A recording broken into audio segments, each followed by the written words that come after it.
All right, time to welcome in our guest.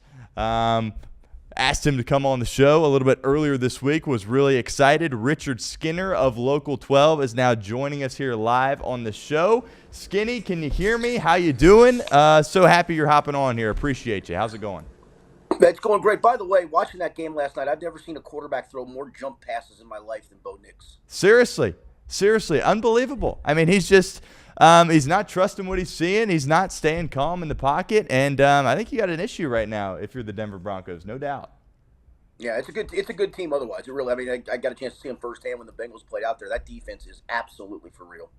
Absolutely, no doubt about it. All right, let's talk Cincinnati Bengals. Obviously, it is a bye week for Cincinnati. No game here this week. The trade deadline has came and went, and I kind of wanted to get your thoughts on how the deadline exactly went down for Cincinnati. In a lot of ways, kind of the inverse of what we saw last year at the trade deadline for Cincinnati, right? They made a move early in the day last year. They gave up a seventh-round pick in order to get a player. Now they get a player, or give away a player and get a seventh-round pick in the process. It was early in the morning. We all were kind of sitting there like, okay, kind of saw this move coming. Is another move going to follow? Ultimately, it did not. I know most of us were not shocked by that whatsoever. Typical Cincinnati decision. You wrote about this for local12.com, but do you think it was a mistake for Cincinnati that they didn't move off of other players on their roster, and specifically Trey Hendrickson?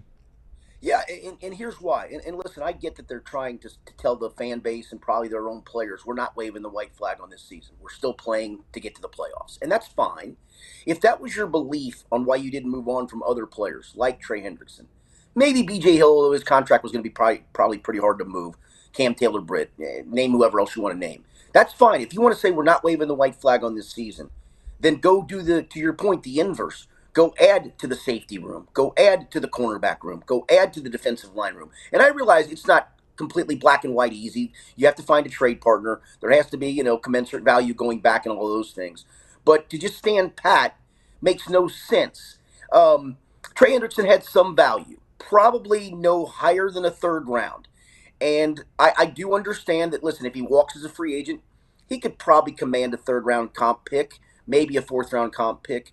But you have some money to spend in free agency next year yourselves, and you have to do that to rebuild this defense. So whatever you think you're getting back in a comp pick for Trey Hendrickson, you're probably losing in the free agents you sign. So and that comp pick doesn't even come till 2027. You need help in 2026. So yeah, I didn't understand it whatsoever. I'm not sure we'll ever get an explanation. We asked those of us on the beat this week, put a formal request in to talk to Duke Tobin. He did not make himself available because he likes to hide and he doesn't like to talk. So I wish I could give you an answer to a question I would like to ask him of, what are you trying to do? What were you trying to do? And maybe they tried, and that goes back to this, Stone. Maybe they tried and there just were no trading partners or the value coming back. You thought, I'm not giving Trey Hendrickson up for a fifth round pick, but nobody knows. We don't know what the value was. On April 26th, 2023, Paul Dehner Jr., who obviously we love, wrote a piece for The Athletic, and it was titled, "Duke Tobin is the best NFL exec you don't know, and he's fine with that." When he wrote that piece, I don't think it was a crazy thing to write it, but you look down, it's like that was only a couple years ago, right, in 2023. My question to you is simple. What the heck happened? It's a great question. I mean, bad drafts are what happened. And I think when Paul wrote that piece, that was prior to the 2023 draft, I believe, by a couple of days. So the 2023 draft hadn't occurred. The 2024 draft hadn't occurred. The 2025 draft hadn't occurred. The 2021, prior to the 2021 offseason, he hit some home runs, right? Chidobe Awuzie, Trey Hendrickson. And listen, it's easy to look back in retrospect and go, God, Trey Hendrickson was an easy signing. It really wasn't. Remember, should they re-sign Carl Lawson? And why are they signing this guy on 1 year of productivity? Well, it was a great move. And so he deserves the credit for those things because he was able to throw some money at Chidobe Awuzie. I mentioned Von Bell. So, he was able to address a chunk of that with money. And you had the Jamar Chase draft looked pretty good on paper at the time. It turned out not to be because Jackson Carman was a second round bust. And then came all these other drafts since then. Just look at I wouldn't even go past day two. I mean, it's unfair in my opinion to grade guys on day three selections negatively. You can grade them positively if they hit on fourth, fifth, sixth, and seventh rounders. But day one and day two guys need to be on your roster producing. Not all. There's going to be a bust or an injury in there somewhere, but most have to be. let's use this draft. And it's way too early. I fully understand that. But to this point, Shamar Stewart's been exactly what we thought he was going to be, a guy who's not very productive. The two rookie linebackers are struggling immensely. Dylan Fairchild has struggled at times, although it looks like he's improving a little bit. Go back to last year's draft class. Chris Jenkins has regressed. Had a good training camp, but has regressed as the season's gone on. He was your second round pick. Your third round picks were McKinley Jackson and Jermaine Burton. Burton hasn't been active for a single game. McKinley's gotten a handful of snaps in the 2 games he's been active. Go back to the prior year. Miles Murphy, a first round pick, has been a bust. So all of a sudden, after Paul pins that piece, it's been the exact opposite. It's been a guy that I'm not sure I trust to give another draft to in 2026 or another offseason 2 in 2026 to rebuild this roster. Coming into the season, there were 2 massive decisions that the Bengals had to execute at a high level. One, who Zach Taylor was going to hire as the defensive coordinator, and 2, who they were going to pick at that number 17 overall spot. Let's start with the first part here. Al Golden, what's kind of your take on him? Because usually if you're in the NFL and your unit is playing as bad as Al Golden is playing, you're going to be in the crosshairs, right? People are going to be coming at you, and rightfully so. But I watch this defense, and I go, he just doesn't have any guys out there, right? They don't get any pass rush. They're weak along the defensive line. The linebackers obviously are too young and inexperienced and immature here at this point. And the secondary obviously isn't any good either. What's your kind of take on Al Golden here to this point? Does he deserve a ton of blame, or is he just in a spot where he doesn't have much to work with? He doesn't have much to work with, and I think after last year they thought the problem was Lou Anarumo. I didn't think it was, but if they thought it was, and you thought you needed a new voice, that's fine. You were probably at that point in the program to say, hey, somebody different needs to come in with some fresh ideas, different voice. That's fine. I'll give you that part. But obviously, it's proven out to be wasn't Lou Anarumo's fault at all, and this is not Al Golden's fault. I mean. Trey Hendrickson's played the last 4 games. He's played 2 halves and missed 2 other games. And when you're playing Shamar Stewart, Miles Murphy, Joseph Osai, and Joseph Osai is probably the best of the bunch, and he doesn't even start. Miles and Shamar start.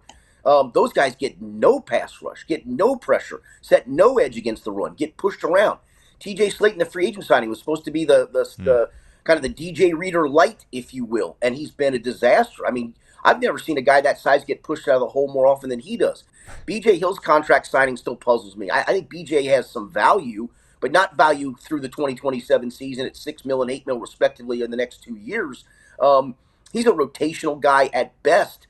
You moved on from Logan Wilson, and probably rightfully so. But I say that with the full knowledge, if you're a big Pro Football Focus guy, I'm wishy-washy on it, but it's a metric. At the moment, Demetrius Knight's the 80th graded linebacker out of 82 in the NFL, and Barrett Carter's number 82 of 82 in the NFL. And then you go to your 2 safeties, neither of whom can tackle. So, and they couldn't tackle last year, so it's not like Al Golden came in and they stopped tackling. They never did tackle, for goodness sake. So I do think it's personnel related. That's why I go back to Duke Tobin's the one who has to go first and foremost.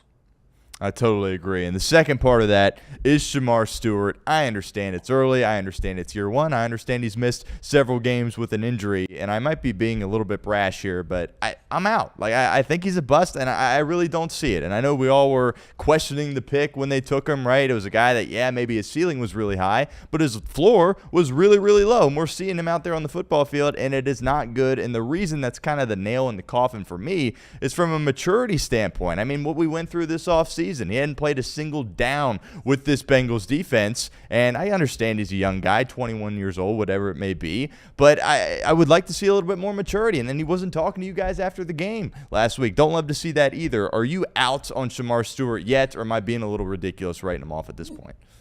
I'm not out, but I don't think you're being ridiculous either, because this was a total traits over production guy, and we've seen some of the traits at time. I mean, in training camp, he flashed the traits every single day. Right. But now you're seeing a lot of what happened in college. He gets around the quarterback. That's all cute and nice and fun, but he doesn't finish the quarterback. he gets taken out of the hole a lot of times.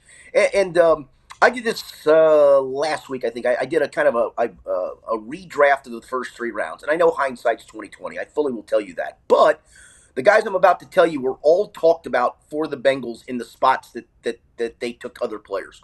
So, Stone, they obviously needed a linebacker, right? Because they took 2 of them, one in the second round, one in the 4th round. Jihad Campbell was sitting there on the board. He's had a great rookie season for the Philadelphia Eagles, who apparently know how to draft very, very well. Yeah. And you chose to take Shamar Stewart instead of Jihad Campbell. But let's just say you took Jihad Campbell in round 1. There's one of your linebackers. In round 2, then, you didn't need to take Demetrius Knight. Tate Ratledge was sitting right there. Everybody screamed, take Tate Ratledge in the second round. Even when they took Demetrius Knight, there was a lot of screaming to take Tate Ratledge. I think he's ranked 20th of 80 some odd guards in the NFL by PFF. He's having a really good rookie year. You obviously needed a guard because what did you do in round 3? You took a guard. Well, I've already taken a guard. In round 3, you desperately needed safety help. You needed depth. I will tell you this. I know this for a fact. They do not trust Tyson Anderson or PJ Jules. It's why neither one of those guys have been given a chance over the 2 guys who started who were terrible. That tells me you knew you needed safety help coming into the year. Who was sitting there in round 3? Oh, Ransom. A guy that Al Golden coached at Notre Dame, Xavier Watts. I mean, him too, yeah. It's not even hard. It's not like I'm looking and going, who's the best guy they missed on? No, I'm looking at logical guys they missed on. It's just not that hard, and it feels like they try to be the smartest guy in the room. Like, we see something in Miles Murphy you don't see. Okay, well, I don't see it right now. We see something in Shamar Stewart that you guys don't see. Well, I saw a guy that had 4.5 sacks in college. I believe 3 of those were against either a MAC school or a Division I AA, whatever it's called, these FCS school. That's pretty unproductive in my opinion. I don't care how athletically freaky he is. He doesn't do anything, and it's proving out to a point. I do think it's too early. I don't think you're being unreasonable, but I do think it's too early. I'll give a rookie at least a couple of years. Mm-hmm. I've given Miles Murphy that. I thought I saw flashes in Miles as a rookie that it was gonna eventually come to fruition when he got regular snaps, because that was when Sam Hubbard was still healthy and playing, and obviously Trey was the other end. So he didn't get a lot of opportunity. He got some, and I thought he did some good things. Then totally regressed last year and has done nothing this year. Let's have the Zach Taylor conversation. I've defended him probably more than anybody, to be completely honest with you. And my rationale here is, I think there's an angle of this people are forgetting, is that Mike Brown is 90 years old. He doesn't want to blow this thing up. If they're going to win a world championship, they need to do it here pretty soon. And it's my way of thinking that you know what you have in T. Jamar, and obviously when Joe Burrow is healthy, and they've had a lot of success with Zach Taylor, specifically on the offensive side. So I lean to, look, he's got to find a way to win some games through the rest of the way. He can't go winless the rest of the way, but right. I think that, Duke Tobin probably deserves a little bit more blame than Zach Taylor. Where are you with him at this point? His job security, what does he need to do to keep it? And is he the right guy, in your opinion, to lead this team with a healthy Joe Burrow? I think he is. I do, and I know that's not going to be a popular I'm with opinion. I'm with you. I'm leaning more towards the last few drafts have just put this team in a bad hole. And when you're paying your stars, and you knew you were going to have to pay your stars eventually, right? You knew you were going to have to pay Burrow. You knew you were going to have to pay Chase. I don't know if they were all in on needing to pay T, but when your quarterback vouches for him, it was probably the right thing to do. I was more last offseason in the camp of let him walk. I could probably still be convinced to say that would have been the right decision. But okay, your quarterback lobbied for him, so you paid T. And listen, they're looking smarter and smarter for not giving a bunch of guaranteed money to Trey Hendrickson, but you also paid him $30 million. And by the way, you're paying your left tackle $18 million. When you're paying your stars, and it's the right thing to do to pay your stars because they've earned that, guys have to perform on rookie contracts. I mean, when this team was really good, as I mentioned, they were able to throw a bunch of money in free agency at defensive players because they had Joe Burrow on a rookie deal, T. Higgins on a rookie deal, Jamar Chase on a rookie deal, and instead they drafted so poorly that they can't overcome it at the moment. I know people get frustrated with Zach's play calling, but all I know is this. They were, what 1-4 last year when they scored 30-plus points? The last 2 weeks, they've scored 38 and 42 and lost. I don't think that's bad play calling. I think there's a lot of offenses in the NFL that would sign me up for 80 points in 2 weeks and go, yeah, not only are we going 2-0, we're going 2-0 and crushing it, instead of going, wait a minute, we lost both those games? Holy cow. So I think he's a great – I think he really – from a head coach perspective, I think he has the respect of the players, Logan Wilson aside, from the letter he penned in which he left Zach out. I think there was obviously a rift at the end because that was Zach's decision to put Barrett Carter in the starting lineup. That was not an Al Golden decision. That was a Zach decision, and he fessed up to it and said, no, that was my decision to make. It was time to see what the rookies had. But I was telling, to the earlier points, the defense is so lacking personnel that I don't know what coach could come in and win a lot of games with this group. And I do think there's a symmetry with Zach and Joe Burrow. I don't know if Joe Burrow wants to have another voice at this point of his career other than Zach Taylor in his headset. Great stuff here. Richard Skinner joining us live here on the show. Got a couple more minutes here from Local 12. I was thinking about this the other day. What Joe Flacco is doing, this Bengals defense is robbing him of literally being the story of the sports world. Forget the NFL, forget the city of Cincinnati. What he has been able to do, 40 years of age, comes in a trade, short week, plays the Green Bay game. Incredible. Just kind of contextualize what he's been able to do as the Bengals quarterback here over the last few weeks. So, we saw him in the opener, right?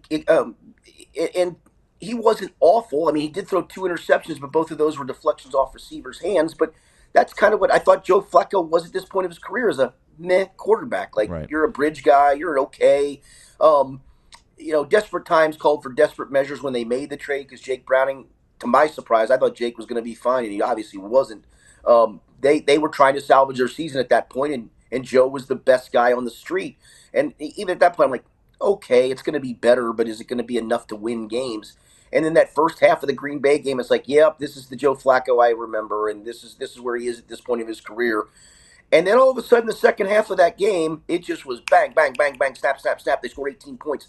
He's averaging, with him under center since that second half of the Green Bay game, they're averaging 10 points a quarter. I mean, that's 40 points in a game. It's been phenomenal to watch. I don't think anybody really can appreciate what he did with that shoulder. I mean, he probably shouldn't have come back in the game before the Jets game. He went back to the locker room, and I can only imagine what shot they gave him to numb whatever pain he was feeling. Because I remember in the post-game press conference, he's like, "Yeah, I feel pretty good. Okay, yeah, I'm sure you do at the moment. Tomorrow ain't gonna be so good," and it wasn't. And then he did go throw Thursday. He showed them enough to be able to play, but still, they were going to have to shoot that thing up. He knew it. He did it. And he went out and threw for 470 yards, and they lost. And to your point, it stinks, because I think all of us that wrote a piece after the game was about the defense and kind of the rift in the locker room that felt like it was growing a little bit. And I think I bet you I was probably 3/4 of the way through the column where I went, it wiped out a heroic performance from Joe Flacco. I gave his stats, gave a quote that Zach had about him. I think I gave a Flacco quote and then moved on to end the piece about how bad things were. It shouldn't have been that. It should have been, what a heroic performance of epic proportions he just gave this franchise to keep them afloat in the playoff race. Instead, it's, to your point, Joe Flacco threw 470 yards and they lost. The other Joe Burrow, the team obviously 3-6 here at this point. You hear rumblings, reports behind the scenes. Oh, he's doing good. He's ahead of schedule. He's in a good spot. He's progressing well here. Where do you stand here on Joe Burrow? I go back and forth on this, right? It's like, well, if they're not mathematically eliminated, do you give him a chance if he has an opportunity to potentially go out there? Do you want to see Joe Burrow back? Do you think he will be back? What are some of the pros and cons, especially with where they're at right now at 3-6? Yeah, I think if they're teetering on mathematical elimination, I think he better be 150,000% healthy, right? I mean, not like, hey, I'm good, I just got to deal with a little bit of pain, I'll play through the pain, because he is a tough guy. I mean, the one thing I know about Joe Burrow is this: he has come back from 2 major surgeries, one on his knee and one on his wrist. And that sounds, and I'm not pointing the finger at you. I think we all do this. Like, we hear about these guys' surgeries and we just shrug our shoulders. Mm-hmm. I don't know about you, man. I've never had a major surgery in my life. I don't know what that would feel like to recover from that. I've broken a bone here and a bone there, whatever. We all have. But I've never had to somebody put a knife and tear apart my body. So I don't know what that's like. And he's come back and played at a high level as a professional athlete. So if anybody can do this on a quicker timeline, on a timeline where he is 100%, it is Joe Burrow. But I got to be honest, if you're mathematically eliminated and he wants to play a game, and let's just say he's back for the Miami game, which is the third to last game in Miami. He said, I'm good to go. And you're eliminated. What is the upside to playing him? Is there any upside at all? I don't think there is.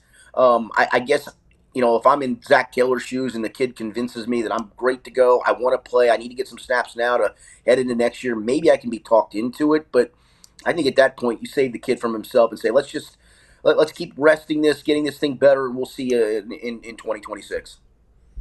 Finally, Skinny, the offensive line, obviously lots of dialogue around that unit in the offseason, then the beginning of the year, and then it feels like they've kind of hidden in the shadows a little bit here as all the blame has gone on the defense. I think it feels like since Flacco's taken over, it has gotten better. You look at the PFF grades of some of the individual guys, obviously it is not great, but you got two rooks there on the offensive line, Fairchild and Rivers. Shoot, I didn't expect Rivers to be thrown into the mix here. Remember, right. Beginning of the year, he's playing tackle. Now they're asking him to go inside. He's playing guard, and it's like, yeah, he's not grading out great, but eye test tells you it's not that bad. He's kind of hanging in there. What's your take on specifically those two rookies? Can they be foundational pieces for you going forward? And I guess just the general overall state here of the offensive line, because in recent weeks, the dialogue around them has certainly quieted down a little bit. Yeah, Dan Pitcher, the offensive coordinator, we talked to him once a week and talked to him on Tuesday, I believe, Monday or Tuesday, I guess it was, the last day before they kind of took the break. And he was talking about the ascension of both those rookie guards, that they do feel like they're foundational pieces. And I think that's where they're kind of letting them play through some stuff. Amarius Mims, you haven't talked about him much of late, right? Like, I think he's been pretty solid. I think Ted Karras, who I didn't think played well at all last year. I just didn't. I think he's played really well. Orlando Brown had a really shaky stretch this year where, honestly, I harkened back to his injury last year and thought to myself, man, these guys suffer an injury at that point of their career. There's a chance for real regression. And it looked like that for chunks of this year, and he's played better of late. So I think some of it is – and listen, I know this is going to sound awful. Nobody wants to blame Joe Burrow for anything in life. I get it.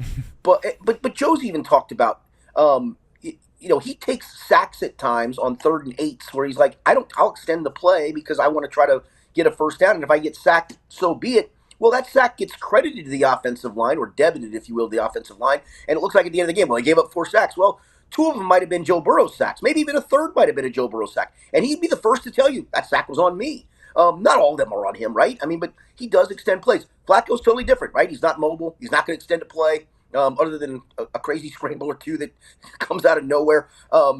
He's going to get out of his hands quick, and they're getting under center a little bit more, and that's, I think, helped the running game quite a bit. It's helped the offensive line quite a bit. And maybe when Joe Burrow comes back, it's, you can be in shotgun a chunk, man. It's what you do. It's your strength, your superpowers, your processing. But our under center stuff worked pretty good with Joe Flacco. You're fully capable of going under center, and yeah, you may have to turn your back to the defense every once in a while. We're not going to ask you to do a ton, but it's going to save you from yourself too. Where you're not trying to extend plays. You're not trying to do anything Superman-like. Just get it out of your hands fast. And I think maybe there's a learning lesson for everybody in what Joe Flacco's done. Great stuff. Richard Skinner, Local 12. You've got your column. You've got your podcast there as well. Let us all know all the stuff you got going on and where we can find you. Yep, at local12.com/sports, on Twitter at local12skinny. I've got the podcast with my friend Rick Brorig each and every week. We usually drop it on Thursdays, sometimes on Wednesdays, and then a post-game podcast I do with Mike Petralia from CLNS Media. We do the Jungle Roar podcast after every Bengals game.